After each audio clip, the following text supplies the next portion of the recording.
Hoje, a gente vai mergulhar num tema bem pesado, né? A história e o impacto do Comando Vermelho. Oi, sim, um tema complexo. Temos bastante material aqui. Fontes diversas que contam essa trajetória desde lá do comecinho no Rio até hoje. A ideia é entender como essa organização surgiu e se transformou tanto. E é uma história, assim, cheia de reviravoltas, né?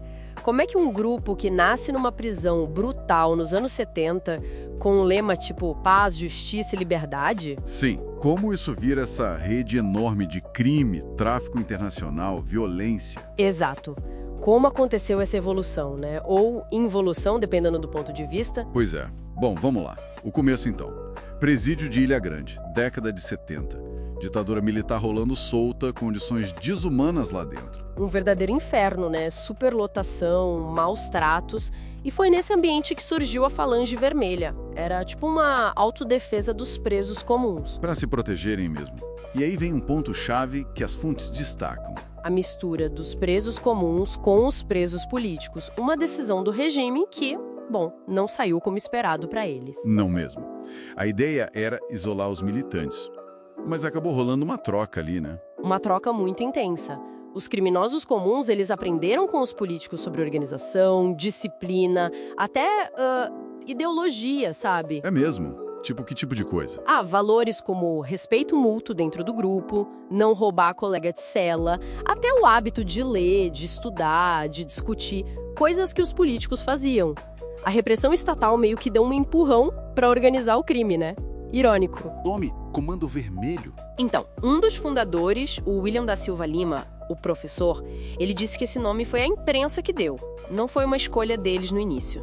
Interessante isso. Mas o lema, paz, justiça e liberdade, esse era deles mesmo. Sim, era central para unir o grupo ali dentro, para lutar por direitos mínimos na prisão e para financiar as coisas, tipo fugas, ajudar a família. Aí entram os assaltos a banco, né? Uma tática que os grupos de esquerda também usavam. Chamavam de expropriação. Exatamente.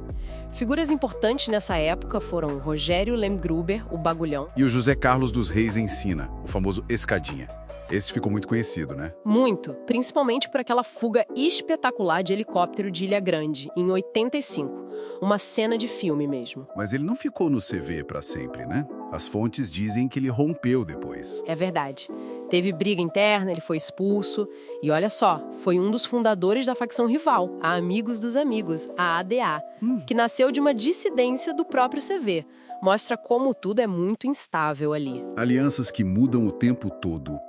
E a grande virada para o tráfico de drogas, quando isso acontece de forma mais massiva. Olha, parece que a ascensão do Luiz Fernando da Costa, o Fernandinho Belhamar, ali nos anos 90, marca bem essa mudança. O Peiramar.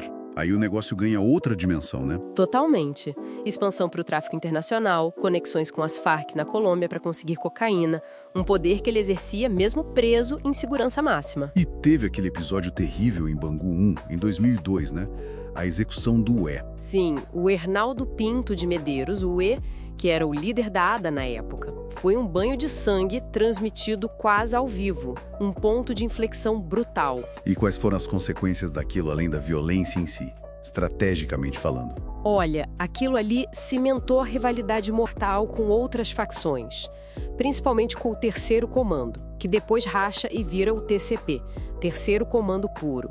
A violência virou a ferramenta principal de disputa e poder, de forma ainda mais clara. Uma dinâmica que não para, né? Recentemente teve a morte daquele chefe no Alemão, o professor, Felipe da Silva Gregório. Exato. Mostra que a guerra continua ativa, as lideranças caem, mas a estrutura persiste. E como é essa estrutura hoje? Não é aquela pirâmide certinha, né? Chefe manda, todos obedecem. Não, não é bem assim. É mais uma rede, sabe? Mais descentralizada. Tem os donos do morro, os chefes locais, com muita autonomia no seu território. Mas eles respondem a alguém, ou é cada um por si? Eles respondem a um conselho, uma cúpula, com os nomes mais importantes, muitos deles presos. E existe um estatuto informal, regras de conduta, os 10 mandamentos do CV. Com punições severas para quem quebra, imagino. Traição, por exemplo. Sim, a punição para quem cagueta, para quem trai, geralmente é a morte. A lealdade é cobrada à força. E o impacto disso nas comunidades é gigantesco, né? Controle social, medo, os toques de recolher quando tem confronto. Sem dúvida. A vida de milhares de pessoas é diretamente afetada. E a disputa por território com o TCP e ADA é o pano de fundo constante dessa violência no Rio. Tem um dado recente, acho que 2023, que diz que o CV até ultrapassou as milícias em área controlada no Grande Rio. Isso procede? É o que alguns mapeamentos indicam, sim. Uma expansão forte, especialmente na Baixada Fluminense. Mostra uma capacidade de se reorganizar e avançar impressionante. E não ficou só no Rio. As fontes falam muito da expansão para outros estados. Ah, sim. Muitos outros, com força especial na região norte, na Amazônia, disputando as rotas de tráfico com o PCC. A Aliança Antiga acabou em 2016, virou guerra aberta. E fora do Brasil também. Há indicações claras de atuação na Bolívia, Colômbia, Paraguai e até na Europa. Portugal é mencionado, é uma organização transnacional hoje. Isso cria problemas diplomáticos para o Brasil, né? A ABIN já alertou sobre isso. Com certeza. E eles estão diversificando as atividades. Não é só droga e arma. É contrabando de combustível, de cigarro, exploração ilegal de ouro. Onde tem dinheiro ilícito, eles tentam entrar.